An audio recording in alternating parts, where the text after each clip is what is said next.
Hello, hello, and welcome back to another episode of Deep Dive, the English podcast. I'm your host, Emma, and as always, we are here to take your English from intermediate to advanced, exploring the nuance, the culture, and the real-life conversations that textbooks often leave out. And I'm Jack. It's good to be back. And wow, Emma, can you believe we are already staring down the barrel of another year? It feels like we just started 2025 and now suddenly everyone is talking about 2026. I know, right? Time flies when you're having fun. Or when you're podcasting. Today's episode is incredibly special and timely. We are going to do a massive deep dive into one of the most universal global events, but specifically how to talk about it in natural, fluent English. We are talking about New Year. Oh, this is a big one. I used to think talking about New Year was easy. You just say, Happy New Year, and drink some champagne, right? But the more I listen to native speakers, the more I realize there is a specific vibe or vocabulary they use. It's not just about the greeting. It's about describing the atmosphere, the goals, the regrets, and the plans. Exactly. That is the key. It's about describing the experience. Today, we aren't just learning phrases, we're learning how to capture the feeling of transitioning from 2025 to 2026. We'll cover idioms, phrasal verbs, social etiquette, and even how to write those tricky Instagram captions or professional emails for the new year. I'm ready. Let's ring in this episode. See what I did there? I did. Ring in. We're off to a great start. Let's get into it. Section 1. The Basics and Common Mistakes. All right, let's start with the absolute basics because, believe it or not, even advanced learners make small grammar mistakes here. Jack, what is the specific day called, the last day of the old year? That's New Year's Eve, December 31st. Correct. And notice the possessive S there. It is New Year's Eve. A lot of people accidentally drop that S. And the day after? New Year's Day, January 1st. Perfect. Now, here is the big one that drives English teachers crazy. When you greet someone, what do you say? You say Happy New Year. Yes, singular. Happy New Year, not Happy New Year's. Oh, I hear people add the S all the time. Happy New Year's, guys. It's a very common mistake, even among some native speakers in very casual slang. But grammatically and for standard English, it is singular. You are wishing them a happy year ahead. However, if you are talking about the holiday as a general concept involving both the eve and the day, you might say, I love the New Year's holidays, or New Year's is my favorite time. In that case, New Year's is short for New Year's Eve or New Year's Day. That makes sense. So, Happy New Year is the greeting. New Year's usually implies the event or the party. Precisely. Now let's talk about the year itself. We are approaching 2026. How do we say that? 2026. Right. We rarely say 2026 anymore. It's too long. Just split it. 2026. It sounds punchy and modern. Got it. So, we have the dates down, But Emma, the vibe of New Year is so specific. It's not like Christmas, which is cozy. New Year feels different. How do we describe that atmosphere?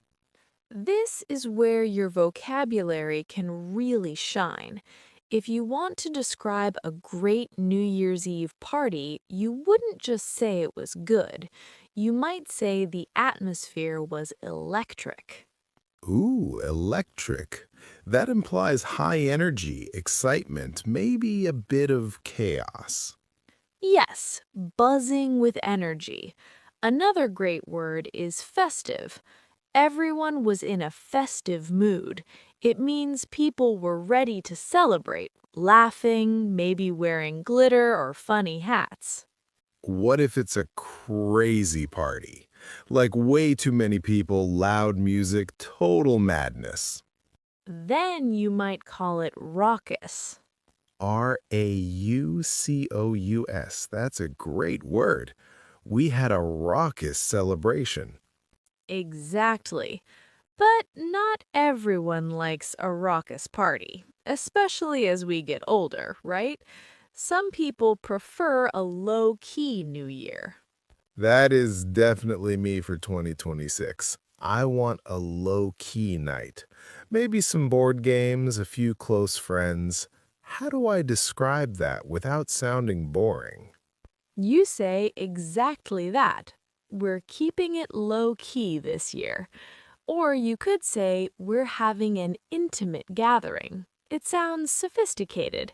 It implies you chose to stay in, not that you weren't invited out. I love that. Intimate gathering. Sounds very deep dive. Now, there is another feeling I get around New Year. It's not just happiness. It's that feeling of looking back at the past year. Maybe a little sadness? That is a beautiful emotion to describe. We call that feeling nostalgic or reflective. You might say, I always get a bit melancholy on New Year's Eve. Melancholy. That's a sweet sadness, right? Yes, it's the realization that time is passing. Another great phrase for this is bittersweet. Leaving 2025 might be bittersweet. You're sad to see it go, but happy for the new start. So we have electric, festive, raucous, low-key, intimate, nostalgic, and bittersweet. That is already a huge toolkit for describing the night. Now, let's move on to the main event. The clock strikes 12. What do we call that specific moment? The midnight countdown. Yes, the countdown. 10, 9, 8. And when we hit 0, what happens? In New York, the ball drops. Right, the ball drop. Even if you aren't in Times Square, people use this phrase. Did you stay up for the ball drop? It's a cultural touchstone. And then, We pop the champagne. or if you want to be slangy and fun, you pop some bubbly. Bubbly is a great casual word for champagne or sparkling wine. And then we make a toast. Yes, to raise a glass. A toast is a short speech or just the act of clinking glasses.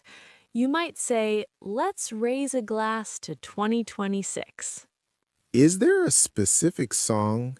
I always hear this mumbling song where nobody knows the words. Ah, the classic Auld Lang Syne. It's an old Scottish song, and you're right, nobody knows the lyrics. But describing that moment is important.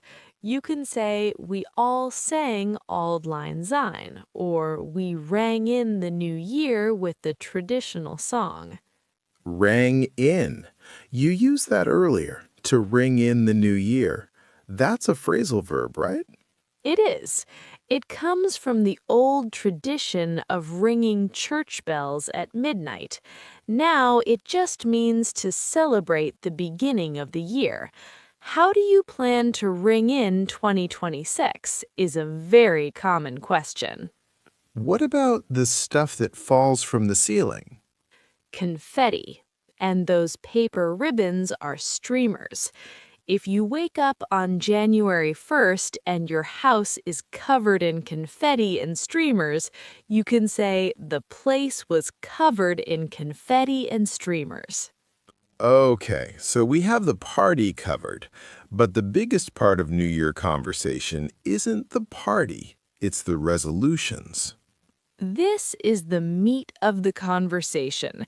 If you're learning English conversation practice, this is the topic you will discuss with colleagues, friends, and family for the entire month of January. New Year's resolutions. Why do we do this to ourselves? Because we love a fresh start. That's a keyword phrase. A fresh start or a clean slate. I want a clean slate for 2026. I like that. So, how do we ask someone about their resolutions without sounding like a job interview? Good question. Instead of what are your resolutions, which is a bit formal, you can ask, do you have any goals for the new year? Or are you making any resolutions this year? Or even more casually, what's the plan for 2026? Any big changes? And how do I answer? Let's say I want to stop eating junk food. You could use the phrase kick the habit. I'm trying to kick the habit of eating late at night. Kick the habit. Nice.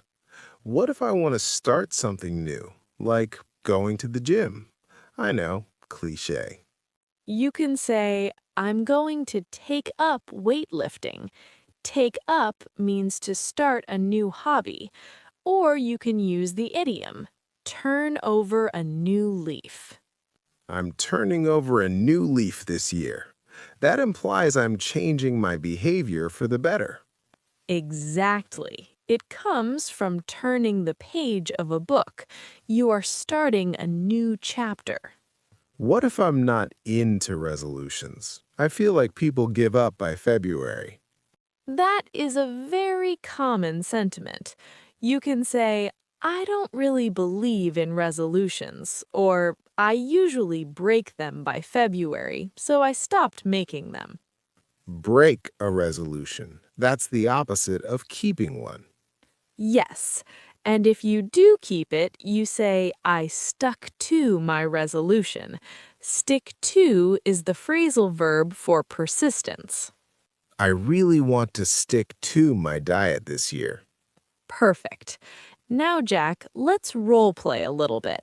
I'll be a colleague at work seeing you for the first time in January 2026. Okay, I'm ready. Happy New Year! Welcome back to the office. Happy New Year to you too. Good to be back. Sort of. I know. The holidays went by so fast. Did you get up to anything exciting for New Year's Eve? Not really. We kept it pretty low key. Just a few friends, some good food. We watched the ball drop and were in bed by 12:30. What about you? Oh, sounds lovely.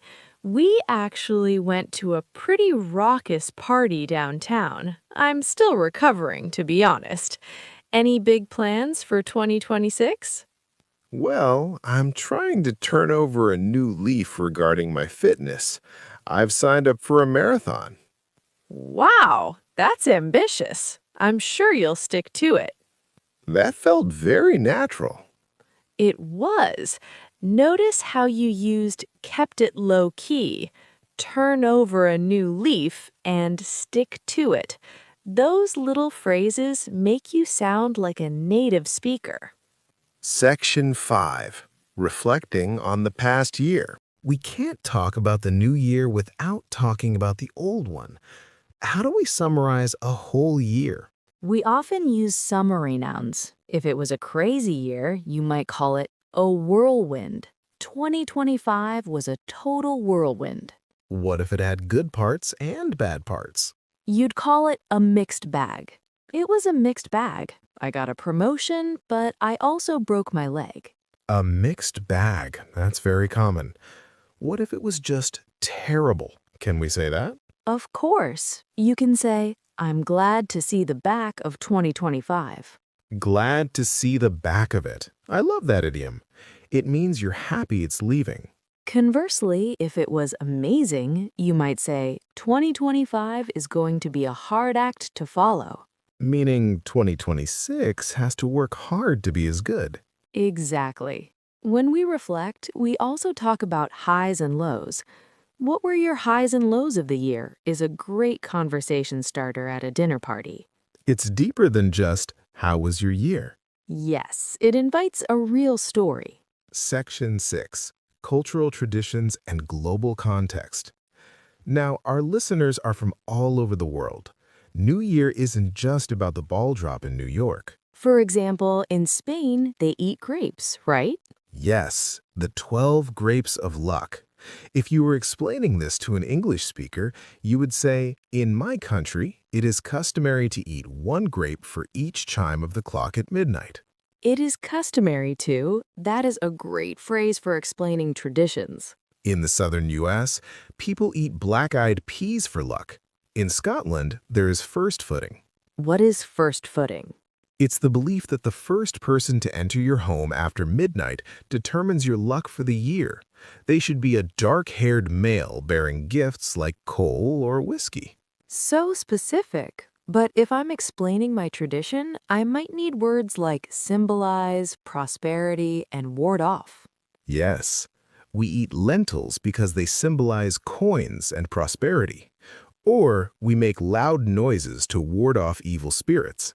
Ward off. That means to scare away or keep away. Correct. So, listeners, if you are practicing, try to write a sentence describing your tradition using "it is customary to" and "it symbolizes." Section 7. Future tense and grammar for 2026. Okay, let's get a little technical for a second. Grammar. When we talk about the new year, we are talking about the future, but there are different ways to talk about the future in English. This is crucial. We have will, going to, and the present continuous. Break it down for us.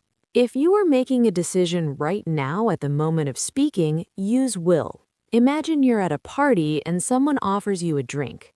I will have a glass of water, thanks. But for resolutions, For resolutions, which are plans you have already thought about, we usually use going to or planning to. I'm going to learn Spanish this year, not I will learn Spanish. Going to shows intent. what about "I'm visiting my mom in January"? That is the present continuous. We use that for fixed arrangements. If you have bought the ticket, use present continuous. I'm flying to Paris in January. So, I will call you at midnight, spontaneous/promise. I'm going to save more money, plan/intention. I'm starting my new job on January 5th, fixed arrangement.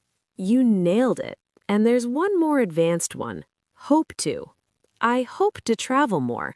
This expresses a desire, but not necessarily a concrete plan yet. Section 8. Professional New Year Emails. Okay, switching gears. What about work? I have to send emails on January 2nd. I can't say, "What's up, happy 2026" to my boss. Definitely not. For professional contexts, you want to be warm but concise. You don't want to clutter their inbox. Give me a template. Start with, I hope you had a restful holiday season. This covers Christmas, Hanukkah, New Year, everything. Restful holiday season. Nice and safe. Then transition to business. I'm looking forward to collaborating in the coming year. Or, here's to a productive 2026. Here's to. That's a toast form, but it works in email? In a semi-formal email, yes. Here's to a successful year ahead. It's positive. What about closing the email? Best wishes for the new year is standard, or wishing you a prosperous 2026. Prosperous means wealthy and successful. Section 9. Idioms Deep Dive. I want more idioms. Our listeners love idioms. Give me some idioms that relate to time or new beginnings. Okay, how about out with the old, in with the new? That's a classic. It means letting go of old things to make space for new things. Yes, and there's start off on the right foot. That means to begin something in a good way. I want to start 2026 off on the right foot, so I'm cleaning my entire house. Exactly. The opposite would be getting off on the wrong foot, which you want to avoid. What about the early bird catches the worm? Is that a New Year idiom? It's a general idiom, but very relevant for resolutions. If you want to be successful in 2026, you need to be proactive. And what if you just barely finish something before the year ends? You did it in the nick of time, or at the 11th hour. I finished my taxes at the 11th hour on December 31st. Please don't do that, Jack. Section 10. Why 2026 is special. Mid-decade. 2026 feels interesting because it's the second half of the decade. We're past the mid-2020s. That's a good observation. When we talk about eras, we can say we're moving into the latter half of the decade. It feels like things are settling in. It's not the roaring 20s anymore. It's the settled 20s. Let's hope so. But describing the zeitgeist, the spirit of the times, is advanced English. You might hear people say, the outlook for 2026 is positive. That means the prediction or the expectation. Yes, the economic outlook or my personal outlook. Section 11. Listening comprehension practice. Let's do a slightly longer story. I'm going to describe a New Year's Eve, and I want the listeners to count how many of our key words I use. Ready? I'm ready. I'm counting. I'm counting. Last year, my celebration was a bit of a mixed bag. I had planned a raucous night out with friends to ring in the new year, but I came down with a cold at the 11th hour, so I decided to keep it low-key. I stayed home, made an intimate gathering for one, just me and my cat. We watched the ball drop, I popped some bubbly, well, sparkling juice, and I reflected on the whirlwind that was 2024. Even though I missed the party, I felt like I started off on the right foot by resting. I made a resolution to kick the habit of overworking, and I'm happy to say I've stuck to it. Wow. Okay, that was loaded. How many did you catch? I heard mixed bag, raucous, ring in, 11th hour, low key, intimate gathering, ball drop, popped some bubbly, whirlwind, started off on the right foot, kick the habit, and stuck to it. That's 12? 12 phrases. If you can weave those into a story like that, you are speaking at a C1 or C2 level. It flowed really well, though. It didn't sound forced. That's the goal. Don't just memorize the list, learn the context. Raucous goes with party, low-key goes with staying home. Kick the habit goes with bad behaviors. Call occasions, words that naturally go together, are your best friends. Well, that brings us to the end of this mammoth episode on New Year 2026. We hope you feel ready to walk into any party, office, or Zoom call and discuss the new year with total confidence. Remember, language is about connection. Use these phrases to share your real stories and listen to others. If you enjoyed this episode, please hit that subscribe button on Deep Dive, the English podcast. We have amazing episodes coming up in 2026 to help you reach fluency. And if you're listening on a podcast, leave us a comment. It really helps. Thank you for spending your time with us. Have a fantastic, electric, and prosperous new year. I'm Emma. And I'm Jack. See you in the next one. Happy 2026.